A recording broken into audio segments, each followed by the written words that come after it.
Trigonometry T ratio के based पे questions कराएंगे।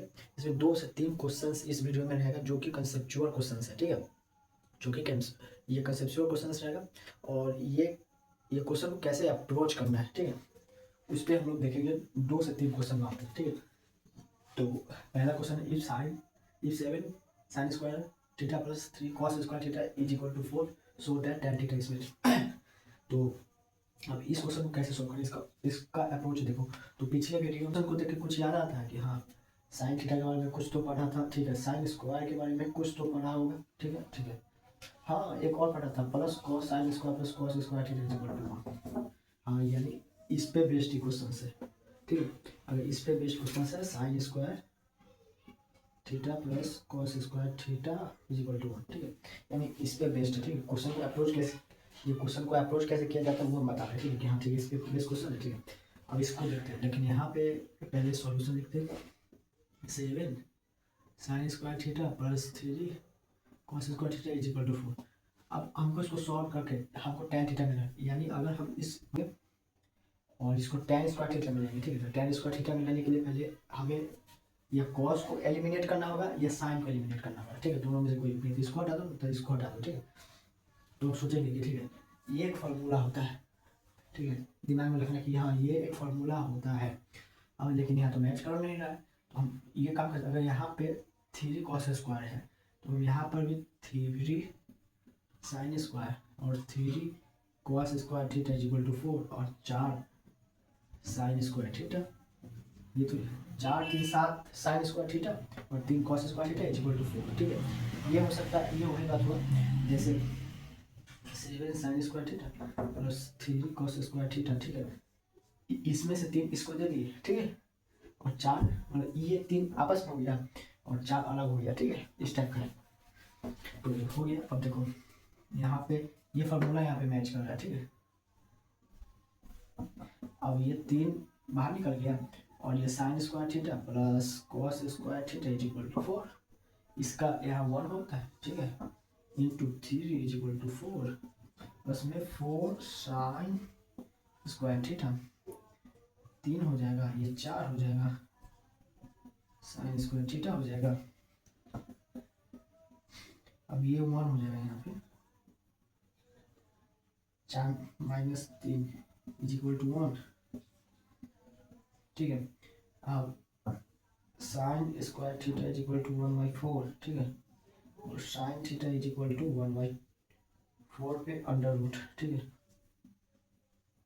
तो 1/2, ठीक है, sine theta is equal to 1/2, ठीक है। अब जब 1/2 आ गया ना तो कॉस भी निकाल सकते हैं, लेकिन हमें पहले अप्रोच में क्या करना था, tan स्क्वायर निकालना था। tan स्क्वायर क्या होता है, sine square theta is equal to cos square theta, ऐसा। तो साइन स्क्वायर निकल गया कॉस स्क्वायर। अब देखो साइन स्क्वायर तो यहाँ पे 1/4 लिख देंगे, यहाँ से कॉस स्क्वायर निकालेंगे, ठीक है। फाइंड कॉस स्क्वायर, एक मिल गया, एक यहाँ से मिल जाएगा, ठीक है, 1 माइनस 1/4, ठीक है, तो 4 माइनस 1/4 दैट इज 3/4। अब यहाँ से हमको 2 चीज़ मिल गया, cos square theta is equal to 3/4, ठीक है। अब इसको यहाँ पे पुट कर दो वैल्यू को, तो हम यहाँ पे लिखते, ठीक है, tan square theta is equal to sine square theta minus cos square sine 1/4 cos 3/4, ठीक है, 4 से 4 कट गया 1/3, ठीक है, 1/3। अब देखो tan इज इक्वल टू 1/√3, यहाँ से स्क्वायर रूट चल जाएगा, हमको यही ना प्रूफ करना था, प्रूफ्ड। देखो हुआ कैसे, सिंपल सा कंसेप्ट है, पहले इसको देखिए, ठीक है, क्या sign square theta plus 3 cos square theta और tan के मतलब है। तो हम 2 तरीका से सोच सकते हैं, मतलब हम 2 चीज़ पहले दिमाग में डालेंगे, ठीक है। पहले तो ये सोचेंगे कि हाँ 7 sine square theta plus 3 cos square, ठीक है, यानी साइन स्क्वायर कॉस स्क्वायर में है, यानी ये फार्मूला पे बेस्ट, यानी स्क्वायर्स ऑफ टी रिलेशन, ठीक है, टी रेशियो के बेस्ट स्क्वायर, ठीक है, ये हो जाएगा tan थीटा। तो ये स्क्वायर्स में अगर इसको भी स्क्वायर्स में कर देंगे तो हमें मिल जाएगा, यानी tan स्क्वायर थीटा तो इसको साइन स्क्वायर और कॉस स्क्वायर में ला के और दोनों का वैल्यू पुट कर देंगे तो आ जाएगा, ठीक है। अब इसको कैसे ये अप्रोच किया, तो हमको एक फार्मूला मालूम है कि हाँ sine square theta plus cos square theta is equal to 1, ठीक है। अब देखो यहाँ जैसे इसको तो 7 नहीं बना सकते थे, तो इसको 3 बना सकते हैं, इसको 3 बना दिए, इसको 4, तो 4 sign square theta plus 3 sine square, यहाँ से यहाँ 3 कॉमन ले लिया, ठीक है। ऐसे सॉल्व किया, यहाँ से साइन स्क्वायर थीटा मिल गया, एक मिल गया, यहाँ से कॉस स्क्वायर थीटा निकल दिया, 2 मिल गया। अब हम लोगों ने अप्रोच यही लगाया था कि एक मिल जाएगा, दोनों का वैल्यू डालेंगे और निकाल देंगे, बस निकाल दिया, ये प्रूफ हो गया, ठीक है। इससे फार्मूला याद होगा, और इस क्वेश्चन करने का यही है कि फार्मूला याद होगा, ठीक है, और फार्मूला को कैसे यूज करना है, ये सब तो बेसिक चीज़ है, ठीक है। तुम्हारा दिमाग चलना चाहिए था यहाँ पे, इसको हम कैसे ब्रेक करें, ठीक है, इसको कैसे ब्रेक करें कि हमारा क्वेश्चन सॉल्व हो जाए। ब्रेकिंग इसमें सिंपल सा ये कंसेप्ट लगना था कि हम इसको कैसे ब्रेक करें कि हमें ये जो क्वेश्चन का अप्रोच है, ठीक है, वो आ जाना चाहिए। तो यही है कि हाँ ऐसा क्वेश्चन करो, हो जाएगा। और फिर एक और क्वेश्चन, जब क्वेश्चन करोगे ना तो वहाँ पे बहुत ऐसे, जैसे cot A into cot C, ठीक है, ऐसा क्वेश्चन आता है, minus tan A into tan C, ठीक है। तो ये बेसिक है उसका, ये हाई लेवल है, ठीक है, 10th लेवल का ही बता रहे हैं, ये बेसिक और ये हाई लेवल है। तो इसमें कॉट ए कहाँ से हुआ, ठीक है, कॉट सी निकालना पड़ेगा, फिर tan A और tan C। अगर जो बेसिक नहीं किया होगा, ठीक है, उसको इसमें थोड़ा दिक्कत होगा, लेकिन उसको भी आ जाएगा, ठीक है।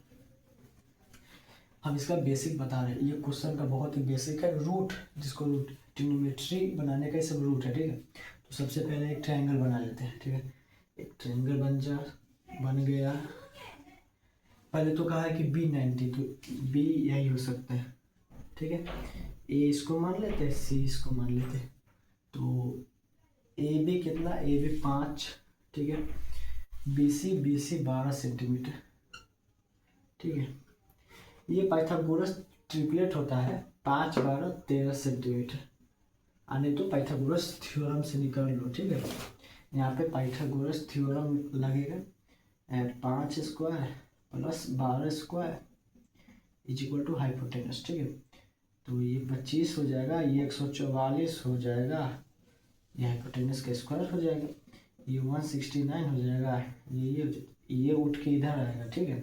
तो H is equal to 13 centimetre, ठीक है। ये तो आना चाहिए, तो बेसिक 7 मिनट का, ठीक है। अब क्या हो रहा है, हमको साइन ए निकालना है, ठीक है, साइन ए निकल जाएगा, साइन ए यानी साइन ए के एंगल से, ठीक है, साइन, ये साइन ए का मतलब हुआ, इसका मतलब हो गया साइन एंगल ए, ठीक है, साइन एंगल ए, इसका मतलब ये होता है, ये देख लो, sine A is equal to sine angle A. इसका मतलब ये हुआ कि एंगल ए से जो कनेक्टेड साइन होगा, मतलब एंगल ए से साइन का वैल्यू क्या होगा, ठीक है। तो एंगल ए, ठीक है, ये, ठीक है। हम ये पहले भी क्लास में या पहले भी वीडियो में हमने बताया था, मैंने बताया था कि साइन ए है, ठीक है। तो ए के, जैसे ए के पर्सपेक्टिव में पूछ रहा है, ठीक है, ए के पर्सपेक्टिव में पूछ रहा है क्वेश्चन, तो ए के पर्सपेक्टिव में पूछा है, तो ए ये है, तो मतलब ये एंगल ए है ना, ओके, ठीक है। पाइथागोरस निकाल दिया, ठीक है, ये पाइथागोरस ट्रिपलेट निकाल दिया, तो H 13 सेंटीमीटर, H 13 सेंटीमीटर आ जाएगा, ठीक है। अब देखो, अब हम साइन ए निकालना है, ठीक है, साइन ए निकालना है, तो साइन ए का मतलब हो गया कि साइन एंगल ए, ठीक है, एंगल ए के पर्सपेक्टिव में हमें परपेंडिकुलर चाहिए, और एंगल ए के पर्सपेक्टिव में हमें हाइपोटेनस चाहिए, और बेस भी चाहिए, ठीक है, ठीक है। हमको ए के पर्सपेक्टिव में हमको, तो ए के पर्सपेक्टिव में पहले हम इसका परपेंडिकुलर लिख लेते थे। ए के पर्सपेक्टिव में अगर ये है, ठीक है, पिछला वीडियो में हमने बताया था कि जिस बेस से एंगल बन रहा है, मतलब जिस लाइन से एंगल बन रहा है, जिस लाइन से एंगल बन रहा है, ठीक है, जिस लाइन से एंगल बन रहा है वो बेस होगा, जिस लाइन से एंगल बन रहा है वो बेस हो जाएगा। तो एंगल ए का बेस ये हो जाएगा, तो एंगल ए के बेस क्या हो जाएगा, ए बी, ठीक है, 5 सेंटीमीटर हो गया। अब एंगल के सामने वाला दैट इज परपेंडिकुलर, तो ये परपेंडिकुलर हो जाएगा, that is B C is equal to 12 centimetre. Hypotenuse दोनों के लिए सेम ही है, तो साइन ए कितना हो जाएगा, साइन ए हो जाएगा ए बी, तो परपेंडिकुलर कितना हो जाएगा बी सी बटा में हाइपोटेनस कितना हो जाएगा 20 ए सी, ठीक है। बी सी कितना हो जाएगा बी सी 12 बटे में 13, ये हो गया, ठीक है। और सेक ए ये कॉस का उल्टा होता है, ठीक है, ठीक है। तो कॉस का उल्टा, तो ऊपर हाइपोटेनस, ये नीचे बेस, ठीक है। हाइपोटेनस कितना हो जाएगा 13 हो जाएगा, बेस कितना हो जाएगा 5। ये यहाँ तक तो सिंपल है। ये साइन ए के पर्सपेक्टिव में हो गया, ठीक है, ठीक है। अब साइन सी के पर्सपेक्टिव में देखेंगे, तो साइन सी यहाँ हो गया, साइन सी यानी एंगल सी के पर्सपेक्टिव में हमें पूरा टी रेशियो देखना है। यहाँ से हम सब कुछ निकाल सकते हैं, साइन से कॉस टैन सब निकाल सकते हैं, ठीक है। अब साइन सी के पर्सपेक्टिव में इसका, तो साइन सी से ये साइन सी के लिए जो बेस है, ठीक है, या साइन या एंगल सी, ठीक है, सिंपल एंगल सी समझते हैं। जो एंगल सी है वो किस लाइन पे बन रहा है, तो बी सी लाइन पे बन रहा है। एंगल सी किस लाइन पे बन रहा है, बी सी लाइन पे बन रहा है, तो बेस हो गया उसका, ठीक है। एंगल सी किस लाइन पे बन रहा है, तो बी सी लाइन पे बन रहा है, तो सी के लिए बेस हो गया क्या बी सी, ठीक है, जो कि है 12 सेंटीमीटर। और सी का सामने वाला एंगल सी के सामने वाला ए बी, ठीक है, A B that is 5 centimetre. बस साइन सी, तो साइन सी कितना हो जाएगा, साइन सी के लिए परपेंडिकुलर ये हो गया, तो साइन सी के लिए परपेंडिकुलर हो जाएगा ए बी और हाइपोटेनस हो गया ए सी। तो ए बी कितना हो गया 5/13 और सेक सी हाइपोटेनस बटा, इसके लिए हाइपोटेनस 13 होगा और बेस कितना हो जाएगा इसका 12 सेंटीमीटर, ठीक है। इसका हम कॉन्सेप्ट बनाते हैं, ठीक है। साइन ए, ठीक है, साइन ए यानी एंगल ए का बात कर रहे हैं, एंगल ए। तो एंगल ए से किसी भी ट्रायंगल में बेस और परपेंडिकुलर कैसे डिसाइड करते हैं वो बताते हैं, ठीक है। जिस लाइन पे एंगल ए बन रहा है, जिस लाइन पे जो एंगल बन रहा है वो लाइन उसके लिए बेस हो जाएगा, ठीक है। अगर मानो यहाँ 2 लाइन था, ठीक है, इस पे हम ऐसे बेस बना दिए, जैसे इस पे हम एक एंगल ए बना दिए, तो इसके लिए ये बेस हुआ, ठीक है, इसके लिए ये बेस हुआ, ठीक है। ये एंगल ए बन रहा है तो ये बेस हो गया, ठीक है, ये बेस हो गया, जैसे ऐसे था तो मैं ऐसे बना दिया, ठीक है। तो ये लाइन बेस हो गया, ये एंगल हो गया, ठीक है। इसके सामने वाला परपेंडिकुलर ये बेस, सेम वैसा ही है, यहाँ पे था, ठीक है, एक यहाँ था और ऐसे बना दिया, ठीक है। ये बेस हो गया, इसके पर्सपेक्टिव में ये बेस हो गया, क्योंकि बेस होता है जो सतह जिस पे वो खड़ा हो सकता है, खड़ा हो गया। ये किस पे खड़ा है, इस लाइन पे खड़ा है, तो ये बेस हो गया। यही है, बस हमको यही समझाना था कि अलग अलग एंगल का अलग अलग बेस हो सकता है, अलग अलग एंगल का अलग अलग परपेंडिकुलर हो सकता है, ठीक है, एक ही ट्रायंगल में, ठीक है। और इसके बाद एक और बढ़िया क्वेश्चन है, और वो क्वेश्चन तीनों का मिक्सर है, ठीक है। और ठीक है, ये क्वेश्चन समझ में है तो बताना, ठीक।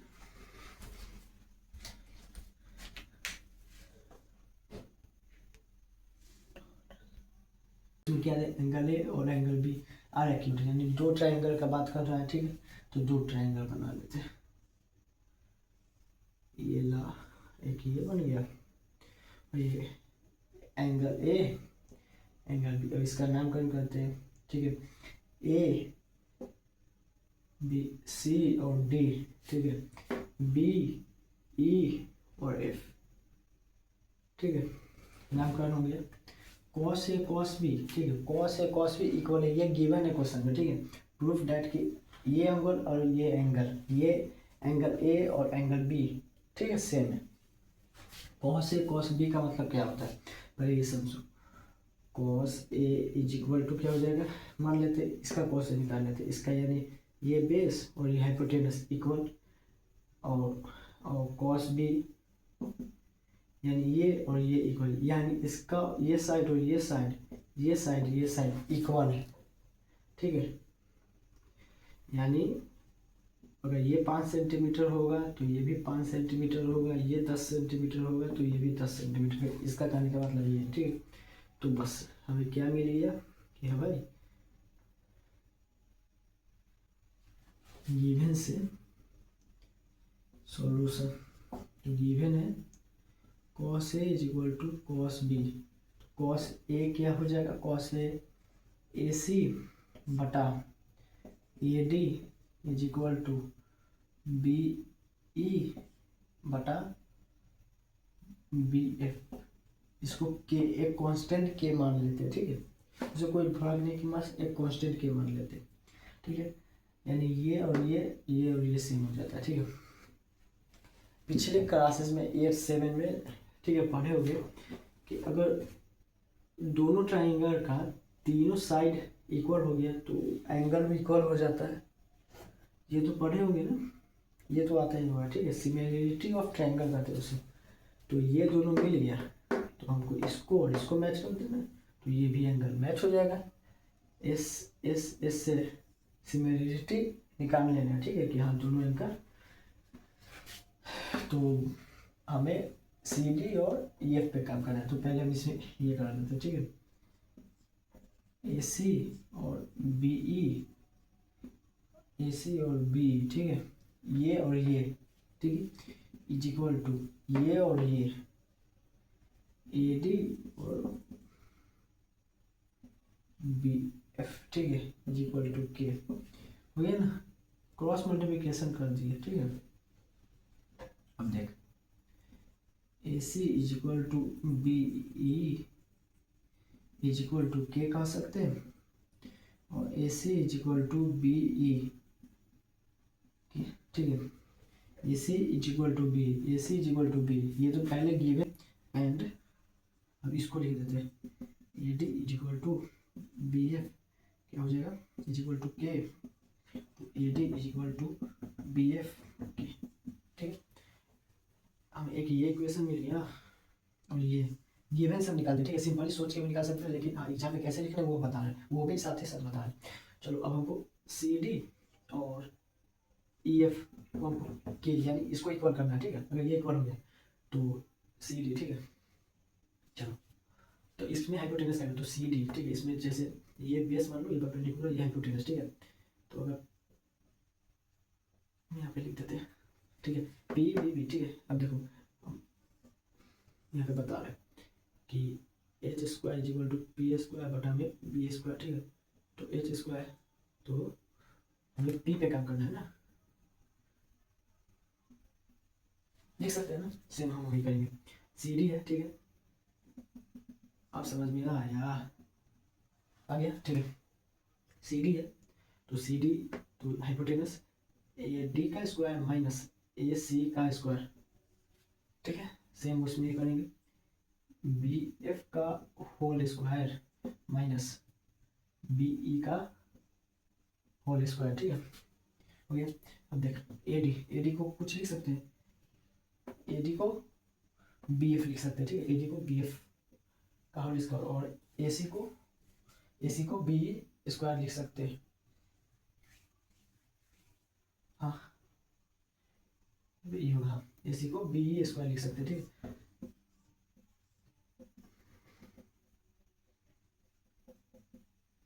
ठीक है, अब देखो इसको के मान लेते हैं, ठीक है। एक कांस्टेंट के मान लेते, तो माना जाता है, ठीक है। इक्वल जब करने आता है ना तो ऐसे ही माना जाता है। ये और ये कटेगा तो CD बटा में EF is equal to K। अगर K नहीं भी माने तो कटेगा तो 1 ही आएगा ना, कटेगा तो 1 ही आएगा, ठीक है। बस CD is equal to EF। तो according to similarity of a triangle, हमें साइड से सिमिलर हो रहा है, ठीक है, दोनों सेम हो रहा है। CD is equal to EF, ठीक है। CD is equal to EF, ठीक है। और ये जो मतलब पहले से था, यानी तीनों इक्वल हो गया तो तीनों एंगल भी सेम है, यानी ये इस पे ओवरलैप कर देगा, ठीक है। ये प्रूफ का कंसेप्ट है, ठीक है। इसे समझा देते हैं। दो ट्रायंगल है, ठीक है, इसका एंगल ये एंगल भी दिया हुआ है, ठीक है। cos A cos B का मतलब हो जाता है कि बेस ऑफ अ ट्रायंगल और ये हाइपोटेनस ऑफ अ ट्रायंगल इस ट्रायंगल का और इस ट्रायंगल का सेम ही होगा, ठीक है। उसके बाद हमें प्रूफ करना है कि angle A equal to angle B कितना होगा। इसका मतलब ये नहीं होता, लेकिन इसका